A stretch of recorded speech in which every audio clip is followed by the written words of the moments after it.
Timnas akhirnya kembali meraih medali emas sepak bola SEA Games. Apa arti kemenangan di SEA Games kali ini? Akankah prestasi ini bisa jadi momentum kebangkitan sepak bola Indonesia? Kami akan membahasnya bersama Wakil Ketua Umum PSSI Zainuddin Amali, Asisten Pelatih Timnas Bima Sakti, dan pengamat sepak bola Firzi Idris. Selamat malam, Bapak. Malam. Saya ucapkan selamat terlebih dahulu kepada Mas Bima Sakti. Luar biasa perjuangan dari Timnas Garuda bisa meraih medali emas SEA Games 2023, puasa gelar 32 tahun, Mas. Gimana rasanya anak-anak ketika meraih medali emas setelah 32 tahun ini? Ya, pertama ucapan alhamdulillah ya Mbak, kita bisa meraih kembali medali emas, dan ini tidak lepas dari kerja keras semua pemain, terutama yang di lapangan. Kemudian tidak lupa juga doa dari masyarakat. Kemarin kan sangat emosional sekali Mas Bima selama 120 menit itu.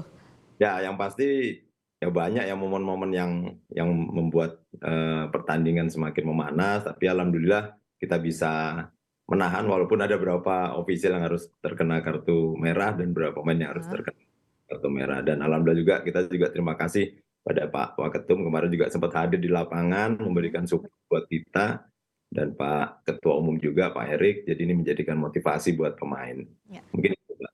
32 tahun Mas Bima kita nunggu emas di SEA Games, tapi tahun 2023 ini kita akhirnya buka puasa dengan meraih emas di SEA Games di Kamboja. Sebenarnya apa sih yang menjadi faktor penentu kemenangan Indonesia kemarin? Apakah secara strategi, cara bermainnya, atau materi pemainnya? Ya, kita persiapkan tim ini dengan waktu yang mepet ya sebenarnya Mbak ya. Di bulan Maret 2 minggu kita waktu itu seleksi dari pemain-pemain Liga 2, kita memberikan kesempatan, Coach Indra memberikan kesempatan pada pemain Liga 2. Kemudian karena Liga 1 waktu itu lagi pertandingan kompetisi, sehingga kita nggak bisa mengganggu pemain-pemain yang sedang bersaing untuk mencari juara di Liga 1. Sehingga 2 minggu itu kita pakai buat seleksi Liga 1 dan Liga 2 dan Liga 1. Kemudian di bulan April mulai tanggal 1 sampai sekarang, dan ini sebuah pengorbanan ya. Iya. Kita kan juga kan pulang ke Lebaran, jadi makanya kita sampai ke pemain saat pertandingan ini momen, karena kita harus nunggu 2 tahun lagi nanti di game berikutnya di Thailand, jadi mungkin agak sulit. Jadi tahun inilah kesempatan buat kita.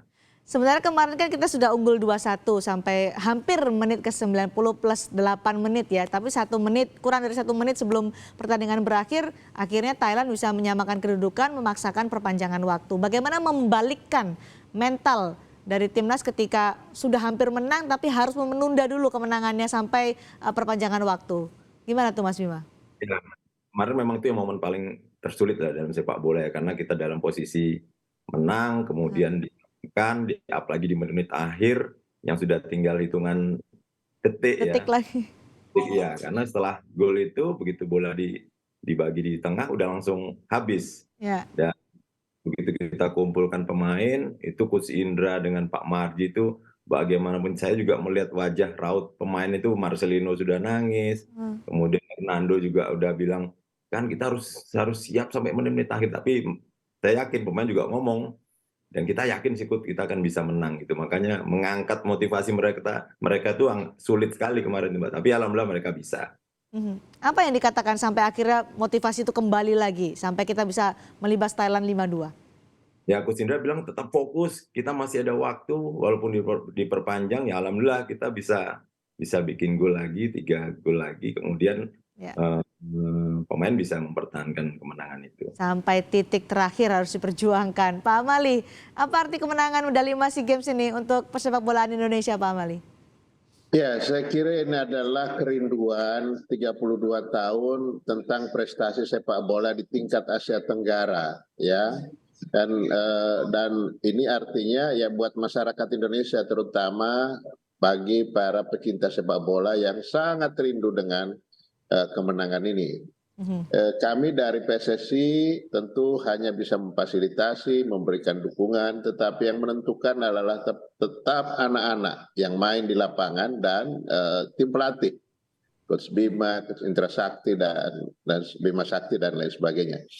Jadi kita jadikan ini sebagai momentum kebangkitan sepak bola nasional. Apalagi ketika pertemuan dengan FIFA yang terakhir ini, Ketua Umum Pak Erick Thohir sudah menyampaikan roadmap dari kemana sepak bola Indonesia ini kita arahkan.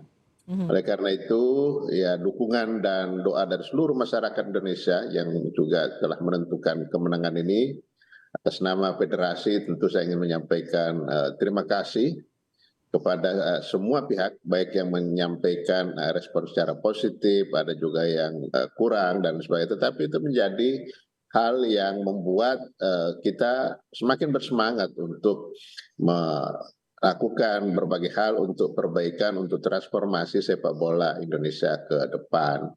Dan tadi Mas Bima Sakti juga sudah menyampaikan bagaimana mereka ini dalam waktu yang singkat dikumpulkan, bahkan di tengah-tengah ujung kompetisi Liga 1 itu kan kita harus berkompromi dengan kompetisi dengan klub-klub yang sedang melakukan kompetisi. Tapi ya kita tata sedemikian rupa supaya tidak ada yang dirugikan, timnas tidak dirugikan, kemudian juga klub tidak dirugikan, sehingga dengan ikhlas memberikan pemainnya untuk masuk di tim nasional. Dan Pak Erick dan juga Pak Presiden juga sudah menyampaikan dari awal sebelum kita berangkat bahwa secara teknis, fisik, taktik, strategi, semua yang sudah muncul di SEA Games ini hampir mirip-mirip, hampir rata-rata.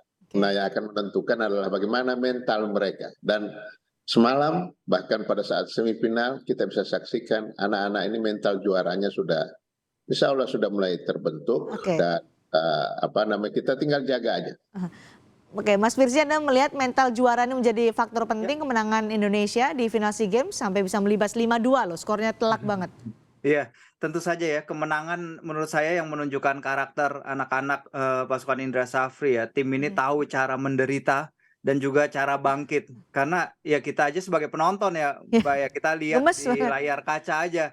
Untuk mendengar peluit yang disangka udah peluit akhir, disangka udah pertandingan berakhir, kita akhirnya memenangkan emas, tapi abis itu laga di restart, tendangan bebas, abis itu kita kebobolan, abis itu ada kericuhan di akhir pertandingan. Itu aja kita lihatnya udah benar-benar emosional sekali. Tapi saya salut banget kepada Marcelino dan kawan-kawan, mereka bisa tetap tenang di pertandingan, mereka tetap bisa menjalankan perpanjangan waktu dan bisa mencetak gol yang sangat luar biasa ya. Menurut saya gol-golnya juga sangat bagus di babak perpanjangan waktu. Dan tadi juga Mbak juga udah bilang mencetak gol di 5 gol di final SEA Games itu kita adalah tim pertama yang melakukannya ya.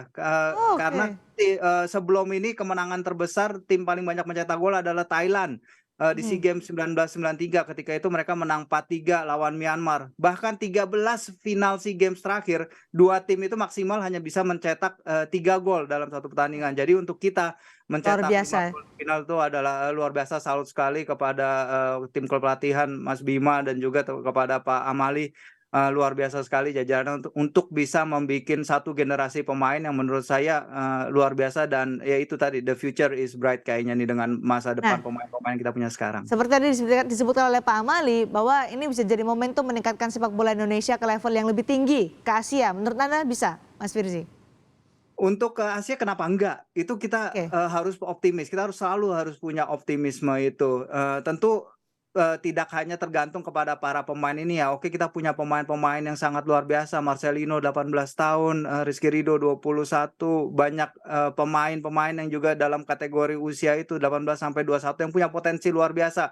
Menurut saya kalau kita bisa menjalankan liga ya, terutama kompetisi ya, itu kan juga harus kita jalankan dengan benar. Sesuai penjadwalan, tadi juga Pak Amali juga sudah bilang penjadwalan terkait kompetisi yang kita bisa bikin secara teratur, izin keramaian dan lain-lain, kita bisa streamline dengan sangat baik. Jadi pemain nggak bertanya-tanya nih 3-4 hari sebelum tanding kita akan main di mana, kita akan main kapan. Kalau kita bisa streamline, kita bisa membuat Liga 1 kualitasnya lebih baik, menurut saya sangat-sangat mungkin, Mbak. Oke, kalau bersaing di level Asia kenapa enggak? Nah ini Mas Bima, apa target selanjutnya setelah SEA Games ini dengan tim U22? Kita masih menunggu agenda ya dari PSSI, karena Coach Indra juga tanggung jawabnya memang di SEA Games ini, dan saya juga kemarin awalnya kan saya di U16, U17 karena memang belum ada kegiatan, saya diminta oleh Coach Indra untuk membantu jadi asisten di SEA Games ini. Dan saya pikir kita sudah di tahap awal, ASEAN sudah kita lewati, kemudian ya kita harus berpikir Asia, dan pikir ini pemain-pemain yang luar biasa, mereka terbentuk di kompetisi, dan kita juga mengucapkan terima kasih kepada pemilik klub, kemudian pelatih-pelatih Liga 1, Liga 2 yang memberikan kesempatan pemain-pemain muda sehingga mereka bisa menjadi pemain-pemain yang hebat. Dan tidak terlepas juga tim nasional senior, Coach Sintayong juga banyak memberikan kesempatan seperti Rizky Ridho, Hernando, kemudian Marcelino, pemain-pemain muda, mereka sudah punya pengalaman internasional yang jauh lebih tinggi, kemudian juga mereka juga dibentuk dari timnas junior sebelumnya, dan ini kan rata-rata juga timnas bentukan dari Coach Fahri yang juara 2018 ya kalau nggak salah, di Sidoarjo. Di sini ada Bagas, ada Rizky Ridho, kemudian mohon maaf ada Hernando, ada Fajar, kemudian terakhir ada Rizky Ridho sama Dewangga. Jadi saya pikir step by step, dan ya tidak tertutup kemungkinan kita bisa bersaing di Asia. Jadi mereka sudah siap untuk SEA Games ini dan siap untuk target selanjutnya ya Mas Bima? Untuk level yang lebih tinggi. Betul. Apa target PSSI Pak Amali selanjutnya untuk tim emas SEA Games ini? Ke level yang lebih tinggi terutama, ke level Asia. Setelah ini kan beberapa bulan ke depan kita ada ASEAN Games. Okay. Ya. Diskusi kita dengan Ketua Umum Pak Erick Thohir, kita akan pertahankan mereka. Ya, kita harus berani untuk tampilkan di level itu. Artinya kita jangan nggak usah berpikir kalah menangnya dulu, tetapi mereka diberi kesempatan untuk bertanding di level yang lebih di atasnya, supaya mereka bisa mendapatkan atmosfer bertanding internasional di semua level. ASEAN sudah, Asia kita coba, mungkin kita juga akan kualifikasi di Piala Dunia dan sebagainya. Tetapi itu kan kita ada tim senior, ada U23 dan lain sebagainya. Itu akan kita lihat ke depan, dan pelatih kita akan juga ajak ngomong. Tapi ada satu hal tadi yang saya perlu garis bawahi ya. Tadi saya sudah sampaikan yang menentukan mental. Itu ada yang kita lakukan pada SEA Games kali ini. Setelah saya menyaksikan langsung pada saat pertandingan pertama lawan Filipina, di situ kita menyadari dan bersepakat dengan tim pelatih, ini anak-anak usia begini, mentalnya kan masih naik turun lah, belum stabil seperti itu. Nah, kita terbangkan dari Jakarta 2 orang psikolog untuk mendampingi mereka, supaya mereka mentalnya makin kuat, satu persatu diajak bicara dan lain sebagainya. Itulah yang membuat pada saat kita sudah disamai 2-2, harusnya kan mentalnya sudah agak turun, tadinya udah menang. Tetapi kurang karena di bawah 1 menit bahkan ya, iya, Pak Amali? detik. Tetapi sekali lagi peran psikolog luar biasa. Itu yang ini, dan kita akan pertahankan terus, karena sekarang ini Mbak sudah eranya sport science. Nggak bisa lagi kita hanya mengandalkan bakat. Nggak ada lagi negara yang begitu. Oleh karena itu kita harus maju dengan sport science dan kekompakan tim dan lain sebagainya. Mas Bima, betul ada peran psikolog yang luar biasa untuk bisa mengangkat mental, menjaga mental pemain di SEA Games ini 2023 sampai akhirnya menang. Betul sekali yang dikatakan Pak Waketum tadi. Kita didatangkan 2 psikolog ya, Mbak Asti yang biasa juga mengurusi masalah psikolog pemain gitu. Jadi psikologi pemain, dan sering juga mengisi agenda-agenda lisensi kepelatihan di Indonesia, lisensi C, B. Kemudian beliau juga berperan juga di timnas U16 Coach Fahri waktu itu, dan juga sempat kami minta bantuan untuk timnas U16 waktu kami juara 2022 kemarin. Dan ada lagi Mas Afif, ada 2. Jadi kita juga menentukan seorang kapten juga atas bantuan psikolog, karena kita juga butuh gimana kepribadian, gimana ya karakter seorang Rizky Ridho gitu. Jadi kita butuh mereka, dan mereka bekerja siang malam untuk memberikan motivasi pemain, dipanggil secara individu maupun grup. dan tim. Dan kemarin terakhir waktu kita sebelum final di kamar medis kita kumpul, gitu, pemain semuanya kumpul, mereka main kartu, yang kalah dicoret-coret pakai kapur gitu. Jadi menjadi apa ya, kebersamaan buat mereka ya, ketawa-ketawaan tapi menjadi hubungan yang baik buat antar pemain. Mulai dari membentuk kekompakan sampai menentukan siapa kaptennya itu juga pakai psikolog ya berarti Mas Bima ya? Betul, ya, psikolog kemudian menentukan siapa pemain yang main lawan Filipina, siapa yang main lawan ini, kita juga memberikan Oke. Jadi kesempatan maka masukan dari psikolog menjadi untuknya pertimbangan bagi putusan coach ya. betul. Oke, Betul, Mbak. Mas Firzi, kalau memang Indonesia sudah kemarin waktunya Inggris untuk, betul. ya silakan Mas Bima. Oke, Mas Ya, Firzi. jadi walaupun di akhir pertemuan Oh, sepertinya delay Indra ya. yang menentukan Silakan Mas gitu, Bima Mbak. dulu. Silakan Mas Bima. Ya, jadi sudah mendapatkan dari psikolog, kemudian dari asisten-asisten, kemudian siapa yang main tetap Coach Indra Safri. Tapi ada Mungkin itu, masukan ya. Baik. Mas Firzi, kalau sudah waktunya Indonesia naik level lagi ke Asia, apa yang harus dipertahankan, apa yang harus dievaluasi bagi Ya. timnas Indonesia? Ya, pertama sih menurut saya ya kita juga harus manage expectations ya ke para pemain ini. Tadi kan kita udah bilang mereka masih darah muda, mereka masih pemain-pemain muda yang masih bisa berkembang.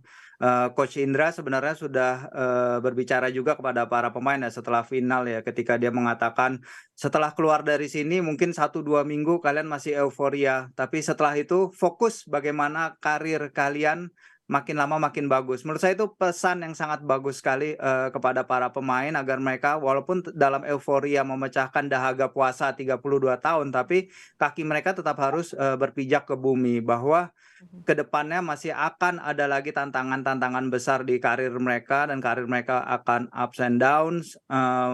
Itu yang harus diperhatikan, dan kita kan juga tahu ya Mbak ya, biasanya kalau timnas kita berperan besar kan pasti banyak euforia dari berbagai macam pihak. Itu yang mereka bisa seharusnya dan harus mereka bisa redam sebagian lah. Nggak semuanya mereka harus tutup, tapi mereka harus redam sebagian agar mereka tidak terlalu terbawa.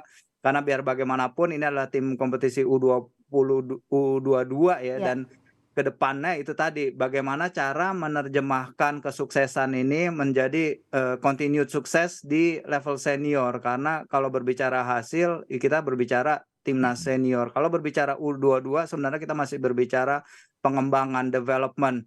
Nah, bagaimana kita menerjemahkan apa yang bisa kita raih di level U22 ini mungkin menjadi suatu kesuksesan berkepanjangan. Kita ingat Vietnam bisa menang 2 gelar SEA Games beruntun, dulu Thailand juga begitu luar biasa, mereka merangkaikan kalau tidak salah 6 gelar beruntun dari 97 sampai 2017 kalau tidak salah.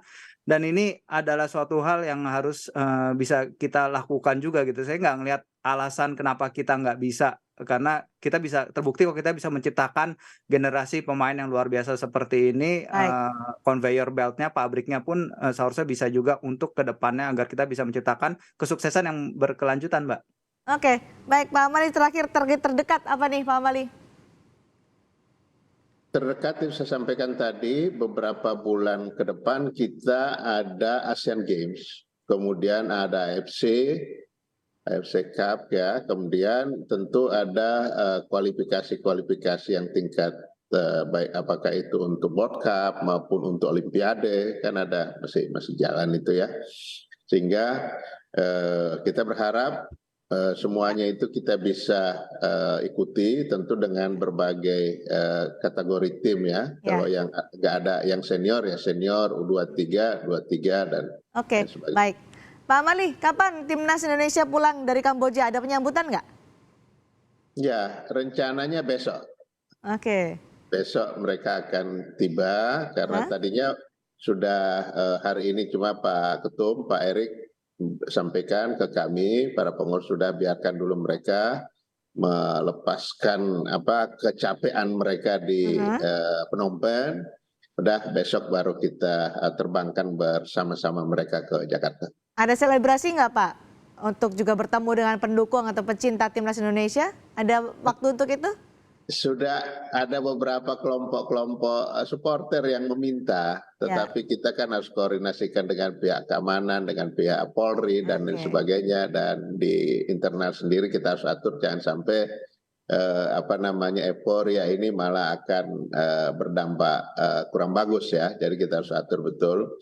Bahkan ada orang menyangka hari ini akan kembali, maka sudah ada beberapa yang ke bandara dan ternyata enggak, baru besok insya Allah. Besok akan pulang ke tanah air ya. Terima kasih Pak Zainuddin Amali, terima kasih Mas Bima Sakti, terima kasih Mas Firzi sudah bergabung di Sapa Indonesia Malam. Untuk Mas Bima, sampaikan rasa bangga kami kepada Timnas U22 sudah bisa meraih medali emas di SEA Games setelah 32 tahun kita menanti medali emas ini. Terima kasih Mas Bima, sampaikan salam kami kepada mereka.